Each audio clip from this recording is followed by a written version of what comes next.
Hi everyone, welcome back to my channel. Today I have a story related to another very famous case of reincarnation. And I got this story for you because I know that you like these kind of stories because my previous reincarnation stories got so many views and so many likes. So I thought let me share another reincarnation stories because you're enjoying it. So let me tell you, it is a very famous case, and it is so famous that even Mahatma Gandhi at that time set an investigation team to investigate this case of reincarnation. And later he said, after investigation by Indian and foreign researchers, that it is indeed a real case of incarnation. So before I start with the story, if you are new to my channel, please subscribe it. And if you like the stories which I upload, then please do share it with your friends and family so that they can also subscribe my channel and listen to these stories. And please do not forget to press that bell icon so that whenever I upload a video, you will get a notification and you will be able to listen to these stories then and there. Let us start with our story. So, first, let me tell you what exactly is reincarnation because many of you may not know the exact meaning, according to the religious book, the exact meaning of reincarnation. So, reincarnation is also known as rebirth of soul in another body. In many religions like Hinduism, Buddhism, it is believed that even after death of the body, the soul never dies. Soul is energy, and energy can neither be created nor can be destroyed. We all have studied that. And it keeps on taking rebirth according to its deed in previous birth. Reincarnation is still not proven scientifically. Now that I had told you about reincarnation, let us start with the famous reincarnation story from India. 18th January 1902, a girl named Lugdi Devi was born in Mathura during the time when India was fighting against Britishers for freedom. Now, during this pre-independence era, Lugdi Devi was born in a poor family with many brothers and sisters. Her father's name was Chaturbhuj Chaube and mother's name was Jakti Devi. So during that time, people in village and city lived in a joint family. That time it was a culture that all the people in the family used to live together. And they had a very large family. Now, during 1902, there was a tradition of getting the daughters married in an early age of 9 or 10 within the community. These girls, after marriage, used to stay with their parents because they were very young. But at the age of 14, 15, they were sent to their in-laws' place. Now, same thing happened with Lugdi Devi. Her father got her married at the age of 12 to Kedarnath Chaube, who was a rich businessman. And now, as I told you, that Lugdi Devi's father was poor.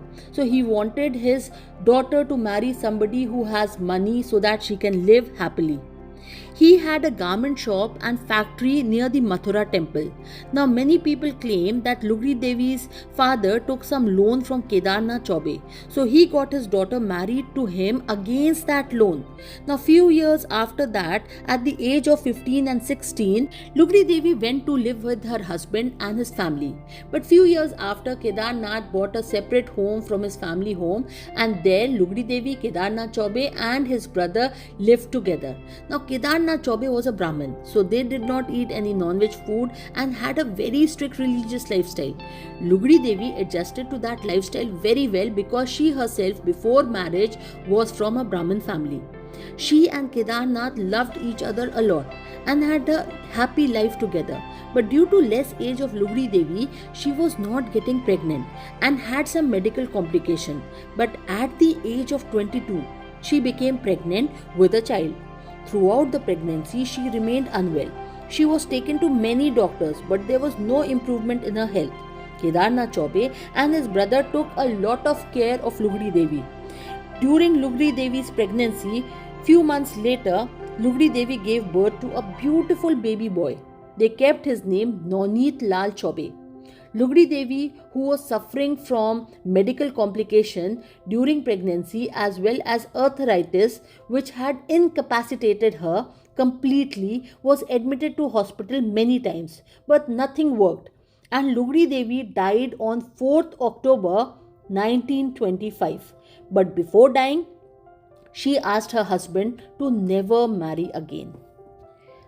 Now, on 12 December 1926, 14 months after the death of Lugdi Devi, a girl named Shanti Devi was born in Delhi, 145 km away from Lugdi Devi's husband's home in Mathura. Shanti Devi's father's name was Babu Rang Bahadur Mathur. Shanti Devi was different from other children as she did not babble or speak a single word till the age of 4.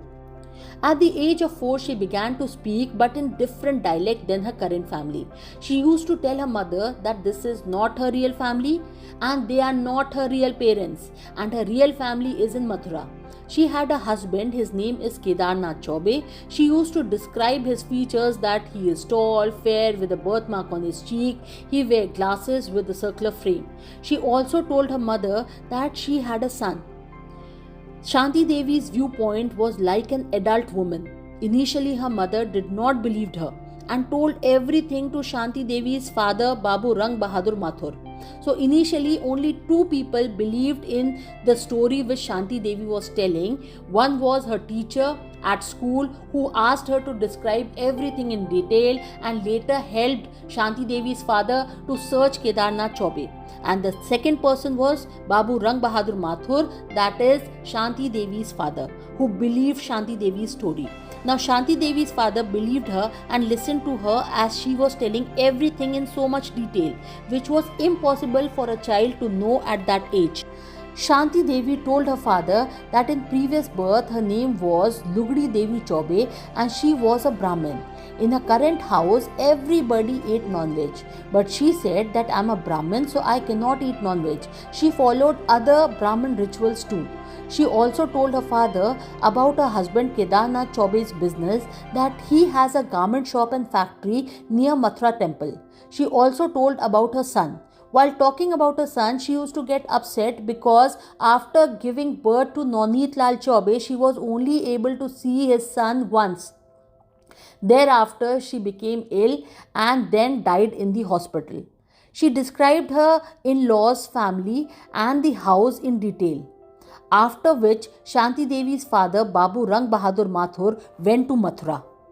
There he searched for Kedarnath Chaube and it didn't took him much time to find his shop, as his shop was still there near Mathura temple.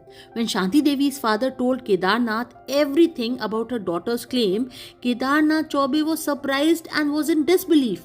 He said to Shanti Devi's father that he will visit Delhi, but Shanti Devi's father should not tell about this to Shanti Devi.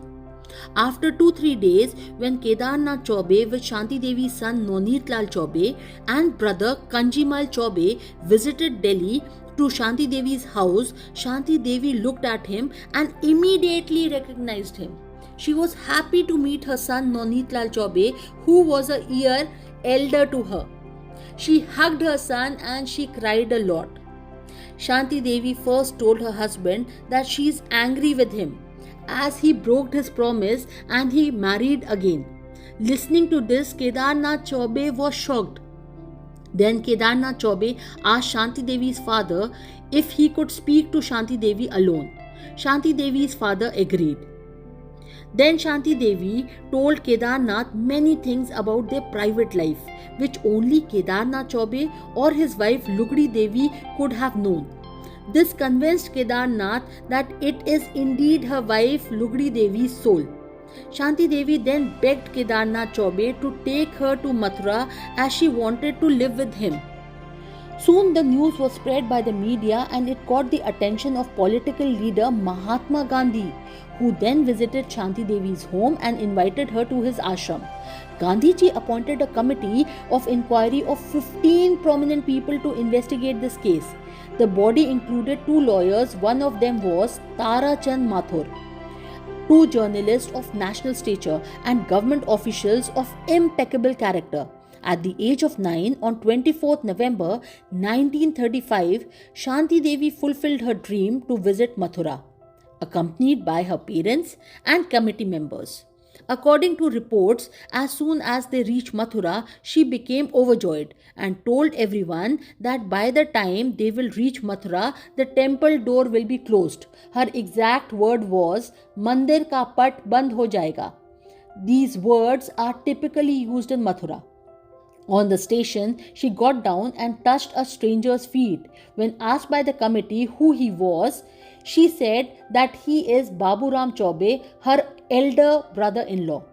Shanti also guided the horse-drawn carriage driver correctly to the house where Kedarnath Chaube and Lugdi Devi lived before her death. She accurately recognized her father-in-law. In the entire story told by Shanti Devi till now, there was only one inaccuracy. She claimed her house was yellow in color, but it turned out to be white. But then the present occupant then said that it was yellow previously. She also correctly recognized previous setup of furniture. She was disappointed that her clothes were gone. Her worship area is now a storage, and when given a jewelry box, she was accurately able to distinguish Lugdi Devi's jewelry from Kedarnath Chaube's present wife's jewelry. She also told committee member that she had hidden rupees 150 in the corner of her room. When committee member went inside the room, she stepped her foot in the corner of the room, and when it was dug, they found a bag in there. During those days, it was common to hide money and valuable in the house under the floor or in the walls. But the money was not there. Later, Kedarnath Chaube told committee that he took out money after Lugdi Devi's death. Later, she went to her childhood house and recognized her father, mother and aunt correctly.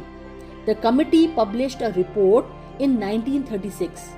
In a 26-page booklet concluding that Shanti Devi was indeed the reincarnation of Lugdi Devi. Later, writer Saint Nihal Singh, journalist Sushil Chandra Bose and Ian Stevenson and many others investigated the case, interviewed Shanti Devi and found it to be true. Her every memory was matched and verified. Later in 2005, there was a paper, The Life Beyond, in which Rawat and fellow reincarnation researcher T2 Rivas mentioned 5 interviews with Shanti Devi on her intermission memory, conducted by Balchand Nahta, hypnotist Jagdish Mitra, Sushil Chand Bose, Rawat and Ian Stevenson. Shanti Devi's account about what happens after death is mentioned in this paper. Now, this intermission memory is the after-death experience from the time Lugdi Devi was dying and till the time she took rebirth as Shanti Devi. So, in this experience, she said that there was no pain at the time of death. She said a person experiences profound darkness at the time of death. One can see bright light coming out of body in the vaporous cloudy form. She said she saw 3 or 4 young people wearing saffron or yellow robes. She felt her spirit was in a square or rectangle vessel, going up and up. Then she saw an extremely beautiful garden on the way up and came across a river. Her spirit was then passed 3 planes and taken to the 4th plane with the absence of open space in the 4th plane. There was a presence of bright light, godly entity on the 4th plane. Then she saw her previous life as a movie in a flash of second, and her action was reviewed by the white light. Then she was put on a bright staircase shining like silver or gold, and her soul was descended back by the same saffron robe people. She came down in a dark cell and there was no feeling of hunger or thirst, and then she took rebirth as Shanti Devi.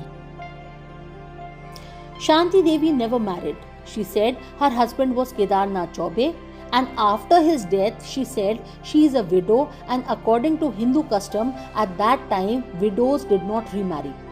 Many reincarnation researchers said Lugdi Devi's overwhelming desire to cling to life was the cause of her reincarnation.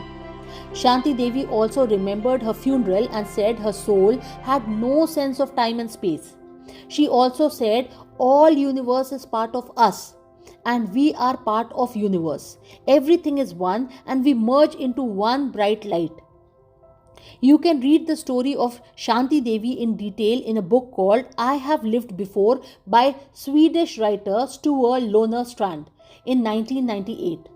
So this was the real and famous story of reincarnation of Shanti Devi. If you like the story, then please do not forget to like and subscribe. So I will come up with a new story in a few days. Till then, bye.